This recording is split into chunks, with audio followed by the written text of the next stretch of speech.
The morning sun cast long shadows across the mining colony on Kepler 442b as Commander Jake Harrison made his routine walk through the residential sector. Children ran past him on their way to school, while their parents headed to work in the extraction facilities. The colony had grown to nearly 50,000 people over the past decade, and Jake felt proud watching families build their lives on this distant world. Dr. Lisa Carter checked her readings in the xenobiology lab where she studied the local plant life. The purple grass that covered most of the planet contained minerals that could revolutionize Earth's technology. But Lisa cared more about understanding how it grew in the planet's unusual soil. She had been here for 3 years and still discovered something new every week. 300 light-years away on Nexus Prime, Ambassador Krell of the Vorthak Empire stood before the Galactic Council chambers.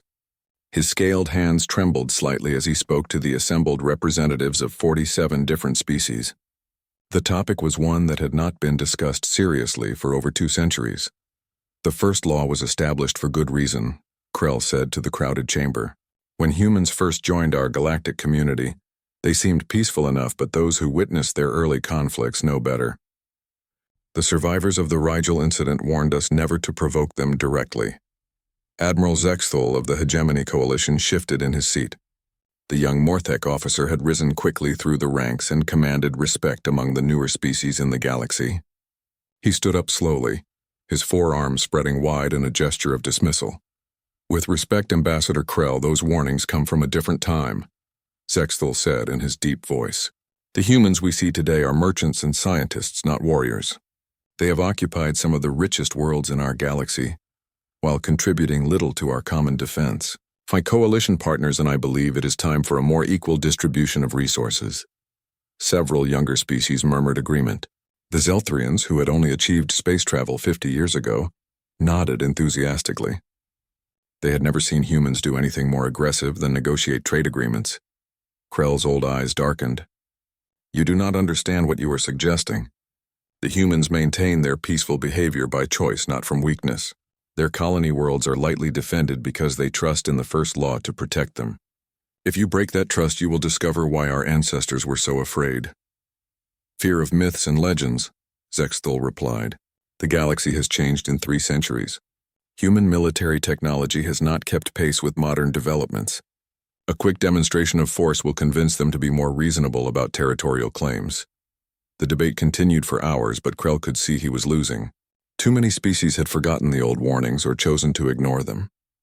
The vote was close, but the coalition won permission to make what they called a diplomatic approach to human territory.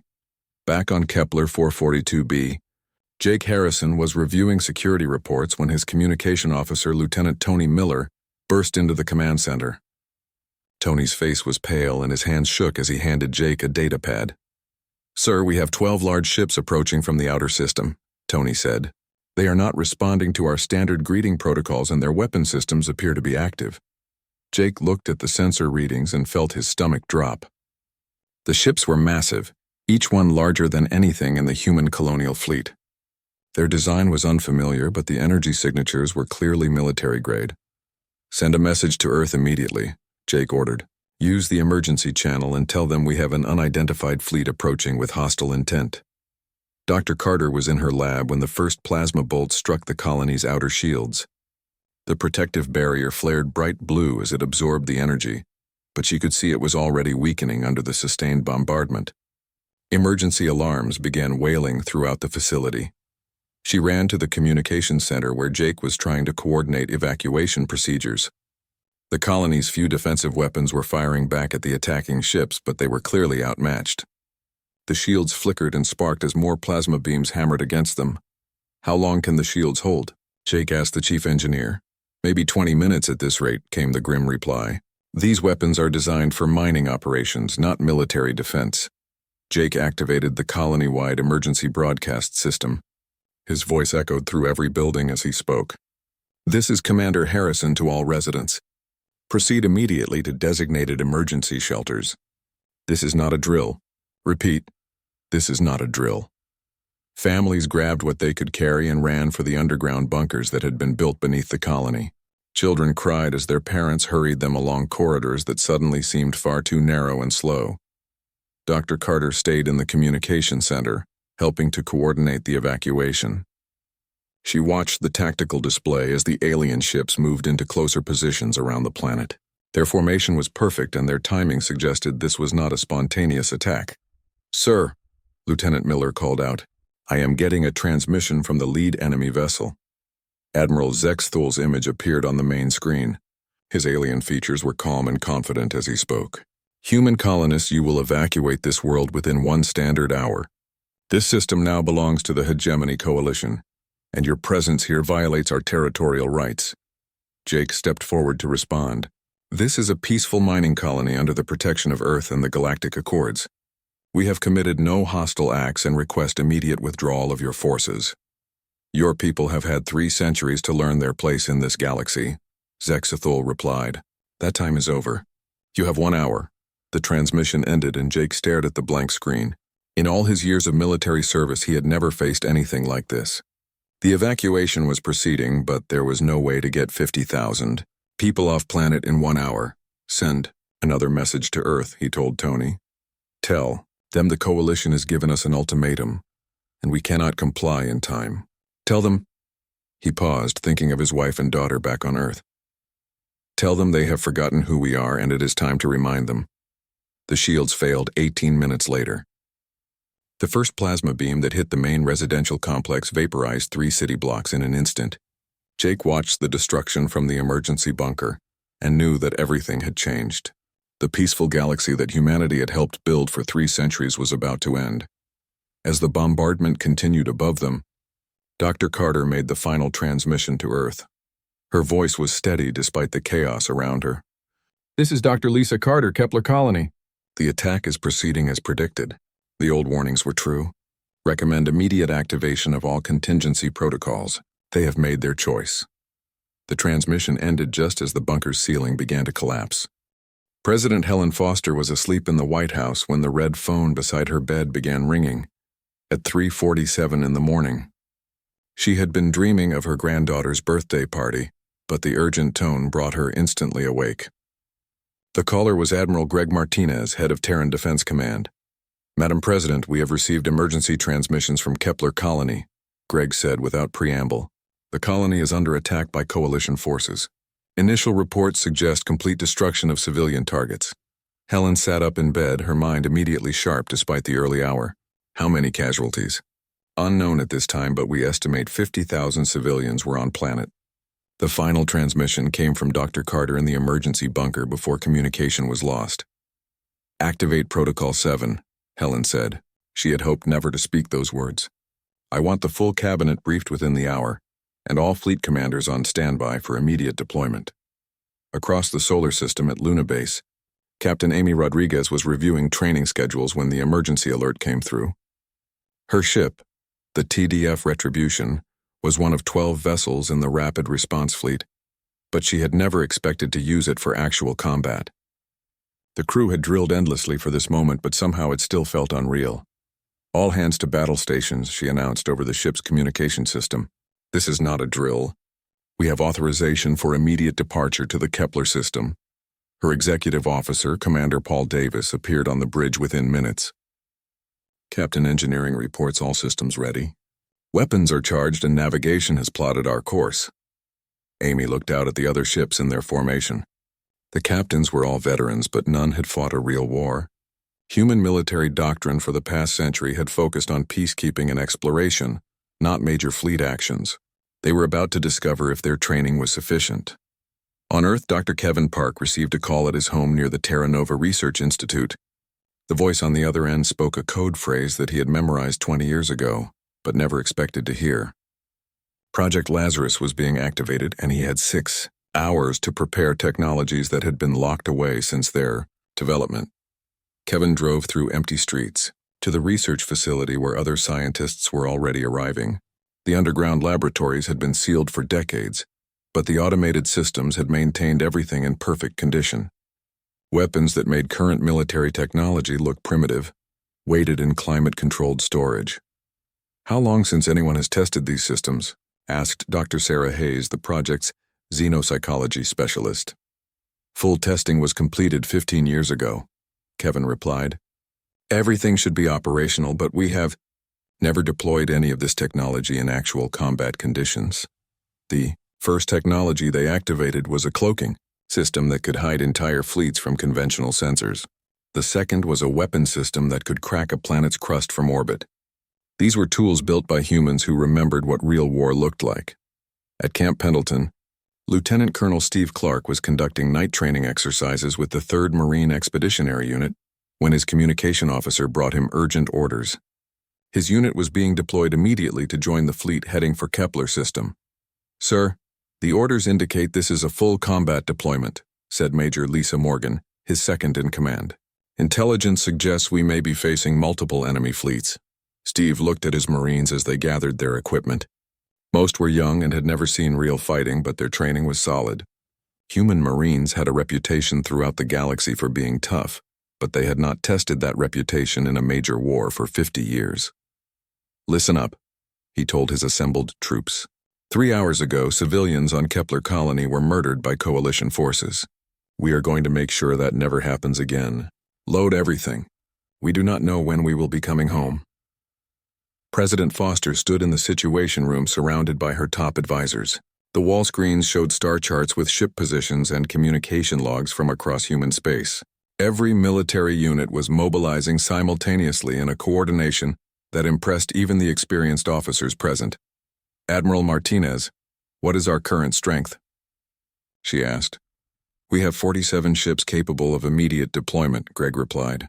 "Another 120 vessels can be ready within 72 hours. Ground forces total approximately 2 million active personnel, with reserves bringing that to 8 million. What about the technologies from Project Lazarus?" Dr. Park stepped forward from where he had been consulting with the science team. "Madam President, we can equip the first wave with advanced cloaking and weapons systems. The enemy will not detect our approach, and their defensive capabilities will be insufficient against our upgraded firepower." Secretary of Defense Robert Kim raised a concern. "The galactic community will demand explanations for deploying previously unknown technologies. There will be accusations that we have been hiding military capabilities." Helen considered this carefully. The galaxy chose to forget why we maintained the first law. They will learn that our restraint was voluntary, not imposed by weakness. "Admiral Martinez, you have full authorization to deploy any necessary force." On Mars, civilian spacecraft were being rapidly converted to military purposes. Engineers worked around the clock installing weapon systems and armor plating on ships that had been designed for cargo transport. The industrial capacity that had built human civilization across dozens of worlds was now turning to war production. Dr. Carter's final transmission was being analyzed by intelligence specialists. Her mention of contingency protocols had activated sleeper programs throughout human space. Automated factories began producing weapons and ammunition, while civilian contractors received orders for military supplies. Captain Rodriguez received updated intelligence reports.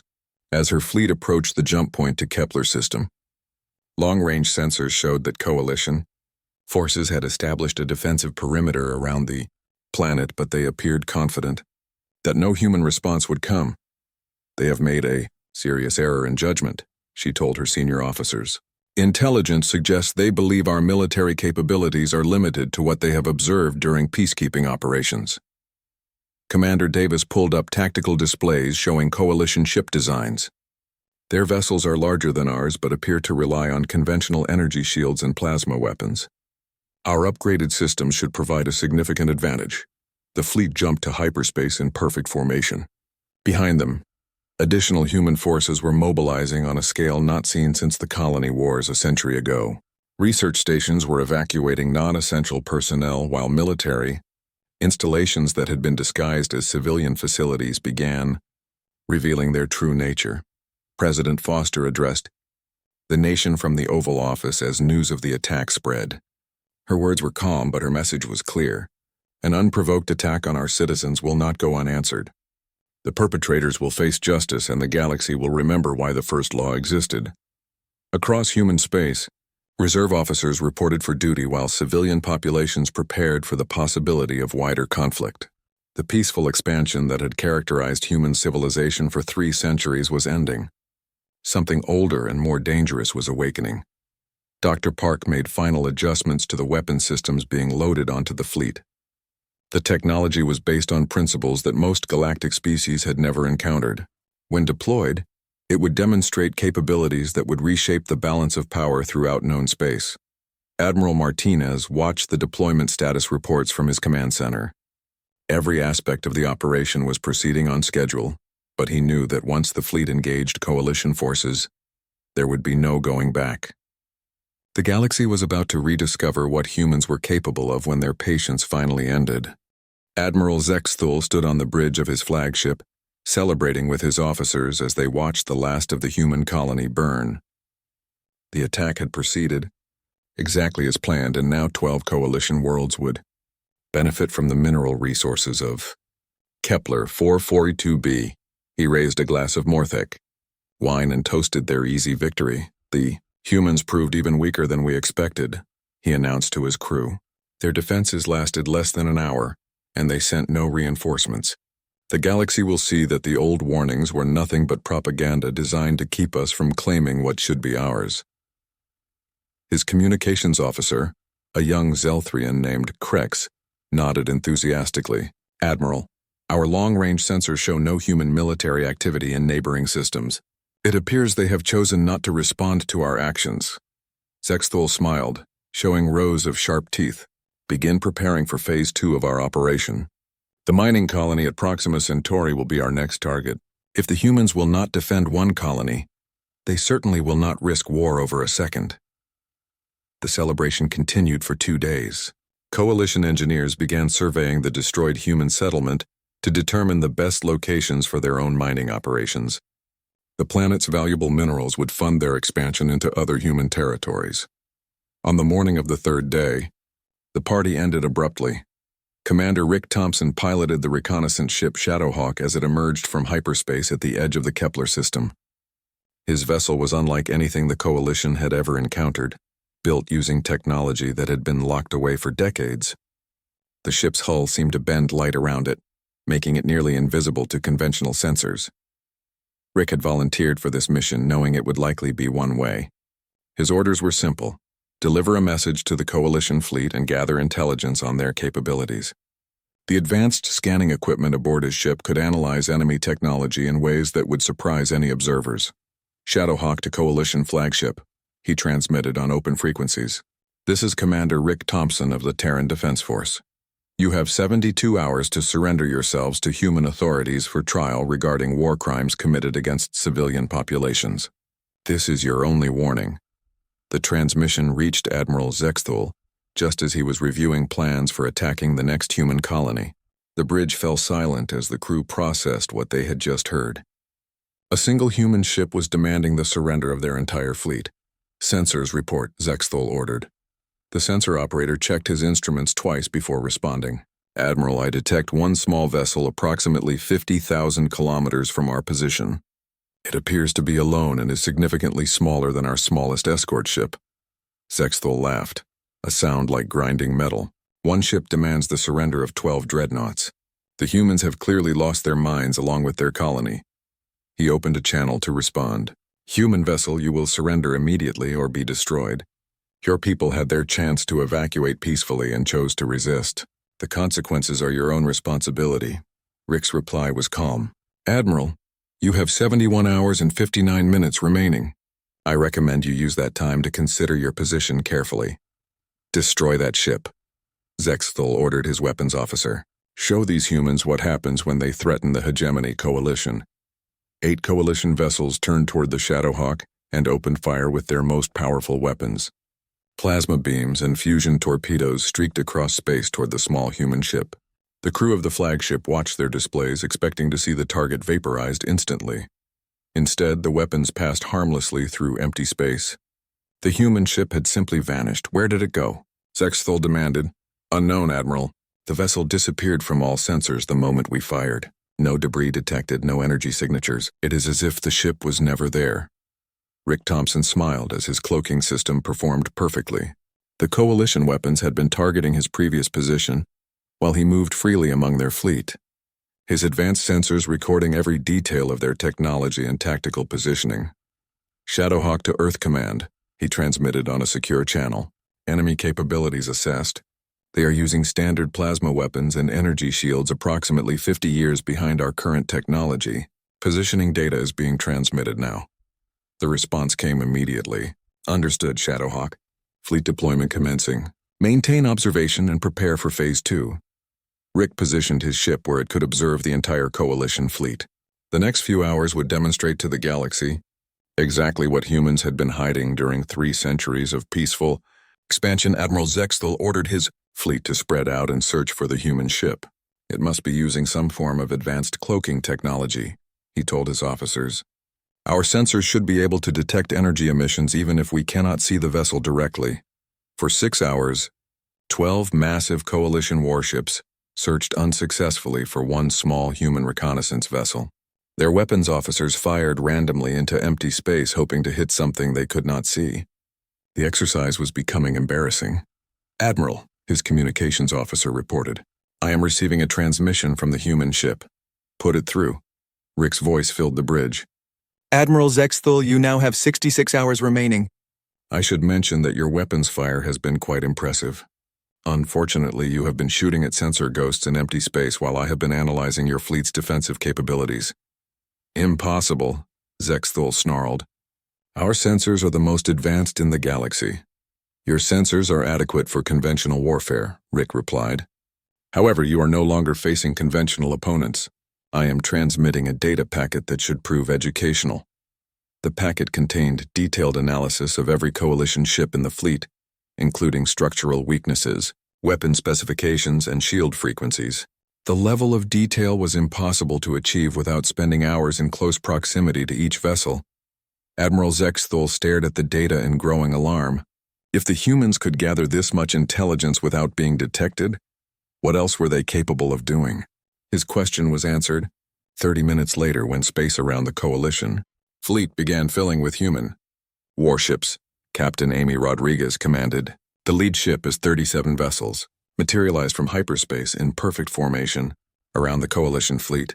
The human ships appeared simultaneously at optimal firing positions, catching the enemy completely off guard. This is Captain Rodriguez of the Terran Defense Force, she announced on all frequencies. Admiral Zexthal, your time has expired. Surrender immediately or face the consequences of your actions. The Coalition admiral looked at his tactical display in disbelief. Human ships had appeared from nowhere and now surrounded his fleet at close range. His 12 dreadnoughts suddenly seemed very small compared to the force arrayed against them. How did they get so close without being detected? He asked his sensor officer. Unknown, Admiral. Our long-range sensors showed no approaching vessels until they were already in attack position. Zexthal activated his fleet communication system. All Coalition vessels, this is Admiral Zexthal. We are facing unknown human technology, but we still outnumber them. Attack formation Beta 7. Concentrate fire on their lead ship. The Coalition fleet turned to engage, but the human response was devastating. Advanced weapon systems that had been developed in secret unleashed focused energy beams that cut through Coalition shields like paper. The first enemy dreadnought was crippled within seconds. Dr. Sarah Hayes monitored the battle from the command ship, analyzing Coalition psychological responses to human tactics. The enemy crews were panicking as their supposedly superior technology proved ineffective against human countermeasures. The engagement lasted 14 minutes. When it ended, 11 Coalition vessels had been completely destroyed and the flagship was dead in space with its engines disabled and weapons offline. Admiral Zexthal sat in his command chair surrounded by sparking control panels and the bodies of his crew. Captain Rodriguez opened a channel to the surviving ship. Admiral, you are under arrest for war crimes against civilian populations. Prepare to be boarded. Human Marines led by Lieutenant Colonel Steve Clark transferred to the Coalition flagship and took the surviving crew into custody. The prisoners were shocked by the efficiency and technology of their captors. Commander Thompson's ship decloaked next to the Retribution. Mission accomplished, Captain. Intelligence gathered and transmitted to Earth Command. Amy nodded grimly. This was just the beginning. Earth wants to send a message that the galaxy will not forget. News of the Kepler incident traveled faster than light through the galaxy's communication networks. On dozens of worlds, species that had supported the Coalition suddenly found themselves reconsidering their position. The complete destruction of Admiral Zexthal's fleet by a smaller human force had shattered assumptions about human military capabilities general. Matt Johnson stood in the war room at Terran Defense Command, studying holographic displays showing coalition military installations throughout the galaxy. As Supreme Commander of all human forces, he had been given unprecedented authority to respond to the attack on Kepler Colony. Phase 1 is complete, he announced to his staff. The Coalition now understands they have made an error, but they have not yet grasped the full scope of their mistake. Begin Operation Rolling Thunder. The operation's name was chosen deliberately. Like the ancient Earth campaign it referenced, Rolling Thunder would systematically dismantle enemy capability through sustained pressure. However, this version would be far more precise and devastating than its historical predecessor. Captain Lisa Morgan received her orders while her ship was still en route to the Kepler system. Her task force of 8 vessels had been diverted to attack the Coalition's primary shipyard at Rigel 7. Intelligence reports indicated the facility was protected by 43 warships and over 200 defensive platforms. Recommended approach vector has been uploaded, her navigation officer reported. Earth Command suggests we use the new stealth technology to avoid detection until we are in optimal attack position. Lisa studied the tactical display. The Rigel shipyard was one of the largest military construction facilities in the galaxy, capable of building 6 dreadnoughts simultaneously. Its destruction would cripple Coalition naval production for years. All ships, this is Morgan, she transmitted to her task force. Engage cloaking systems and proceed to assigned positions. We will demonstrate what happens when you attack human civilians. Engineer Paul Davis worked frantically in the technical section of the lead ship, making real-time improvements to human weapon systems based on data collected from the Kepler battle. Every engagement provided new information about Coalition technology, allowing human forces to become more effective with each encounter. Captain, I have completed analysis of their shield harmonics, he reported. Our particle beams can be tuned to bypass their defenses entirely. They will be unable to adapt quickly enough to counter our modifications. The Coalition forces at Rigel 7 had no warning before the attack began. Human ships materialized inside their defensive perimeter and opened fire immediately. The first salvo disabled half the defensive platforms while the second wave targeted the shipyard's construction facilities. Admiral Krextal, commanding the Rigel Defense Force, watched in horror as his carefully planned defenses crumbled. How did they penetrate our sensor grid? He demanded of his officers. Unknown, Admiral. The human ships appeared to emerge from hyperspace directly inside our perimeter. Our early warning systems detected nothing until weapons fire was already incoming. The battle lasted 6 hours. When it ended, the Rigel shipyard was a twisted mass of metal drifting in space. 3 Coalition fleets under construction had been vaporized along with the facility. Human casualties numbered exactly 0. Dr. Rachel Kim monitored the psychological impact of human tactics from her position aboard the command ship. As a combat psychologist, she studied how enemy forces responded to technological advantages they could not understand or counter. Captain Morgan, enemy morale is collapsing faster than their defensive capabilities, she reported. Coalition crews are surrendering rather than fighting when they realize human ships can appear anywhere without warning. Back on Earth, President Foster met with her cabinet to review the expanding military campaign. Reports were flooding in from across the galaxy as human forces struck Coalition targets with mechanical precision. Casualties, she asked Admiral Martinez. Human losses remain minimal, he replied. We have lost 2 ships to enemy action, but both crews were recovered. Coalition casualties are estimated at over 50,000 military personnel, with their infrastructure damage approaching irreparable levels. Dr. Amanda White, monitoring galactic communications from her position at the National Security Agency, brought disturbing news. Madam President, we are detecting increased communication activity among neutral species. They are accessing historical archives and sharing information about human military capabilities from before the first law was established. Helen considered this development. Are they planning to intervene? Unknown, but the data they are reviewing includes records from the Rigel incident and the Centauri Wars. Species that have forgotten why they originally feared humans are beginning to remember. On the Coalition world of Vex Prime, emergency meetings were taking place as government officials tried to understand How their military advantage had disappeared so quickly. General Thekvar, Supreme Military Commander for the Coalition, addressed a room full of frightened leaders. Our intelligence was clearly flawed, he admitted.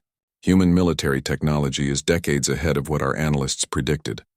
Their ships can travel undetected and their weapons penetrate our best defenses. What are our options? Asked Prime Minister Zalthek. Surrender or face complete annihilation. The humans are systematically destroying every coalition military installation within 50 light-years of their territory. At their current rate of advance, we have perhaps 2 weeks before they reach our core worlds. Captain Rodriguez, promoted to Commodore after her success at Kepler, now commanded a fleet of 20 ships tasked with eliminating coalition forces in the Outer Rim. Her vessels moved through space like ghosts, appearing only long enough to destroy their targets before vanishing again. Commodore, we have located the enemy supply depot at Altair 4, her intelligence officer reported. The facility contains ammunition and equipment for 12 coalition fleets. Time to target? 4 hours at current speed. Amy studied the tactical display. The supply depot was lightly defended, but contained enough material to support coalition operations for months. Its destruction would force enemy commanders to ration their remaining resources. The attack on Altair 4 followed the same pattern as previous human strikes. Coalition forces detected nothing until human ships materialized in their midst and began systematic destruction of the facility. Within 2 hours, years of accumulated military supplies had been reduced to expanding clouds of debris. Dr. Carter, recovered from the ruins of Kepler Colony, now served as Director of Colonial Security. Her experience during the attack had shaped new protocols ensuring no human settlement would ever again be left defenseless. Every colony now maintains defensive systems capable of holding off entire fleets, she reported to President Foster. We will never again rely solely on the first law for protection. The psychological impact of human military efficiency was spreading beyond coalition territory. On dozens of neutral worlds, leaders watched news reports of human capabilities with growing alarm. The species that had built the galactic community through peaceful cooperation was revealing weapons that made their own militaries obsolete. Ambassador Krell, the Vorthak diplomat who had warned against provoking humans, addressed an emergency session of the Galactic Council. I told you this would happen, he said to the assembled representatives. The humans maintained peace through restraint, not weakness. You have awakened something that our ancestors spent centuries learning to avoid.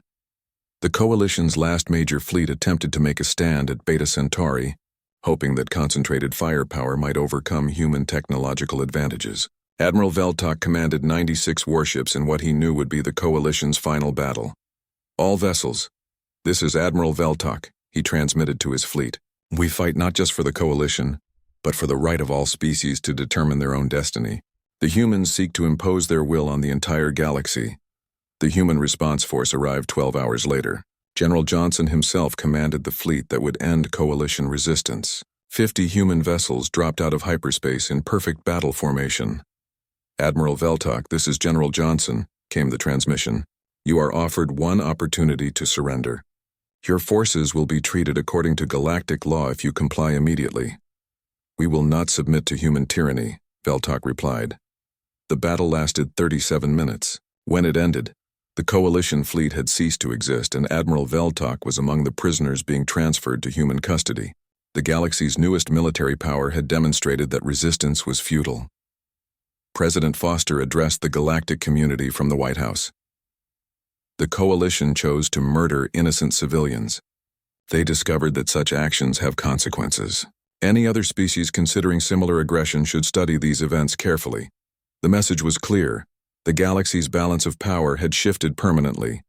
3 centuries of human restraint had ended, and no one could predict what would come next. 6 months after the destruction of Kepler Colony, the Galactic Council chambers on Nexus Prime looked very different.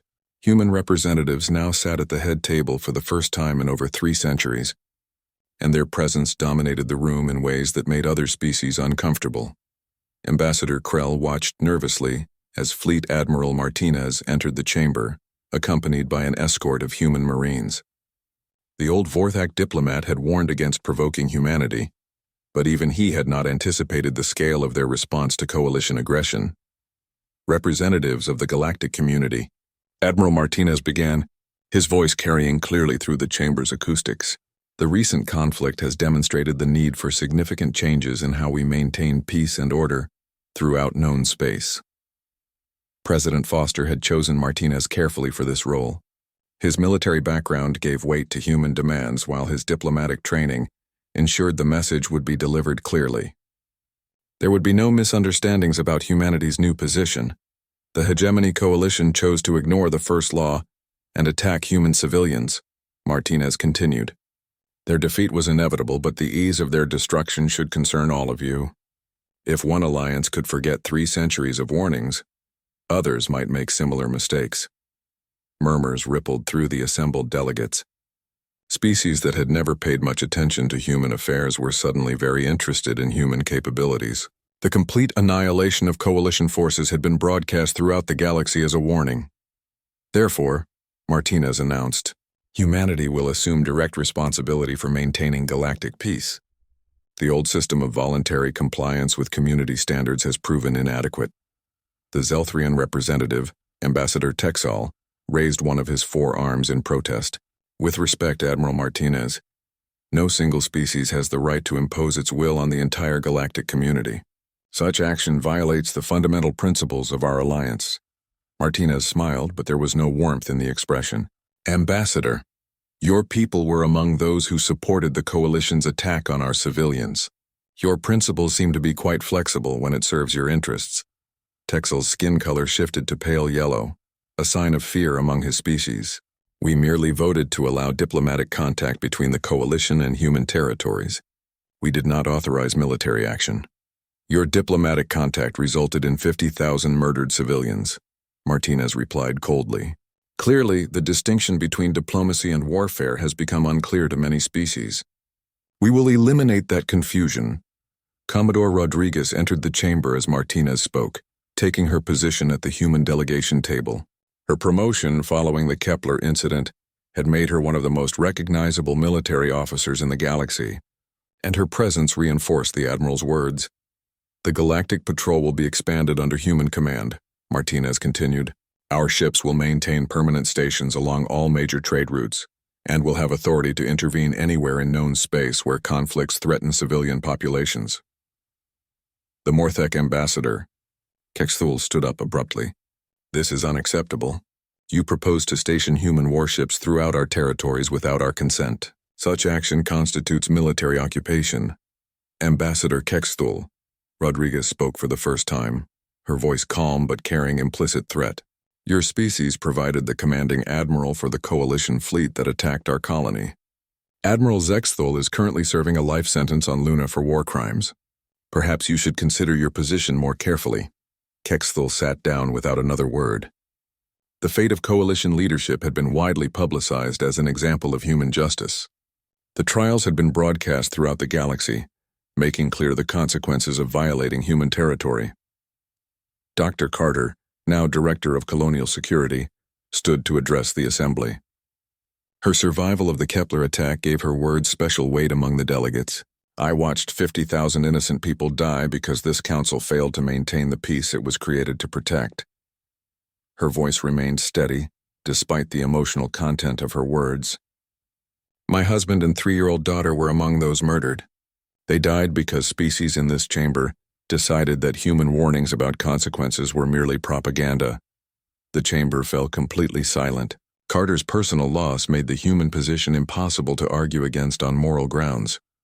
Every human colony now maintains defensive systems capable of destroying entire fleets, she continued.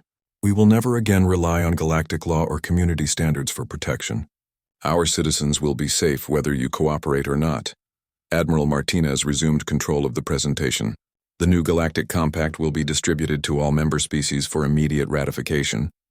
Those who refuse to sign will find their access to human, technology, and trade agreements terminated, since humans controlled access to several crucial technologies, including faster-than-light communication networks. This represented economic devastation for most galactic civilizations. The threat was clear and immediate. Ambassador Krell, speaking for the older species who remembered human capabilities, addressed his fellow delegates. I recommend immediate acceptance of human terms. Those who witnessed the early conflicts understand what we are facing. The Vorthak Empire will sign, he announced formally. We have no desire to repeat the Coalition's experience. One by one, other ambassadors announced their species' acceptance of human authority. Within 2 hours, 43 civilizations had agreed to the new galactic order. The 3 species that refused were quietly informed that all human personnel and technology would be withdrawn from their territories within 1 week. President Foster addressed the galaxy from the Oval Office as news of the Council's decision spread. Humanity never sought to rule the galaxy, she said directly to the camera. We preferred to build our civilization in peace while contributing to the common good of all species. Her expression hardened as she continued. However, recent events have demonstrated that peace requires strength willing to enforce it. We will provide that strength whether the galaxy wants it or not. The broadcast was transmitted simultaneously to every inhabited world, ensuring that no species could claim ignorance of humanity's position. The message was reinforced by the presence of human ships that began appearing in orbit around major worlds throughout the galaxy. Lieutenant Colonel Clark, now General Clark after his role in Coalition prisoner operations, established the first galactic patrol headquarters on Nexus Prime. Human Marines took up positions throughout the station, their presence serving as a permanent reminder of the new order. General, we have received cooperation from station security, his aide reported. All species representatives have agreed to enhance security protocols. Clark nodded grimly. Make sure they understand these are not temporary measures. Human authority here is permanent. Dr. Kevin Park's technologies were being deployed throughout human space as the new order took shape. Weapons that had been locked away for decades were now mounted on patrol ships that maintained visible presence along every major trade route. How long before other species develop countermeasures? Asked Dr. Hayes during a technology briefing. Our advantage should last at least 50 years, Kevin replied. By then, we will have developed new systems that maintain our superiority. The Coalition's surviving leadership, including Admiral Zexthul, watched their galaxy transform from their prison cells on Luna. The maximum security facility had been designed to hold the most dangerous criminals in human space, but its most famous inmates were war criminals whose actions had changed galactic history. Did you foresee this outcome when you ordered the attack on Kepler Colony? Dr. Hayes asked during one of her regular interviews with Zexthul. The former admiral's alien features showed no emotion. We believed humans were weak because they chose not to demonstrate their strength. We learned too late that their restraint was voluntary. Commodore Rodriguez commanded the patrol fleet that now maintained order in the former Coalition territories. Her ships encountered no resistance as they established permanent bases on strategic worlds. The local populations had seen what happened to those who opposed human authority. Commodore, we have received a distress call from a civilian transport under attack by pirates, her communications officer reported. Dispatch the nearest patrol ship, Amy ordered. Rules of engagement are weapons-free. Pirates are to be eliminated, not captured. The swift and decisive response to any criminal activity had dramatically reduced lawlessness throughout the galaxy. Species that had struggled with piracy and terrorism for centuries found their problem solved by human efficiency. As the first year of human authority ended, President Foster reviewed reports from across the galaxy. Trade had increased by 40% as secure shipping lanes eliminated the risk of piracy. Territorial disputes had ended as human arbitrators made binding decisions that no one dared challenge. The galaxy is more peaceful now than it has been in centuries, Admiral Martinez reported during their weekly briefing. Our methods are harsh but effective, Helen nodded thoughtfully. The Coalition forgot that human mercy was a choice, not a weakness. The galaxy will not make that mistake again.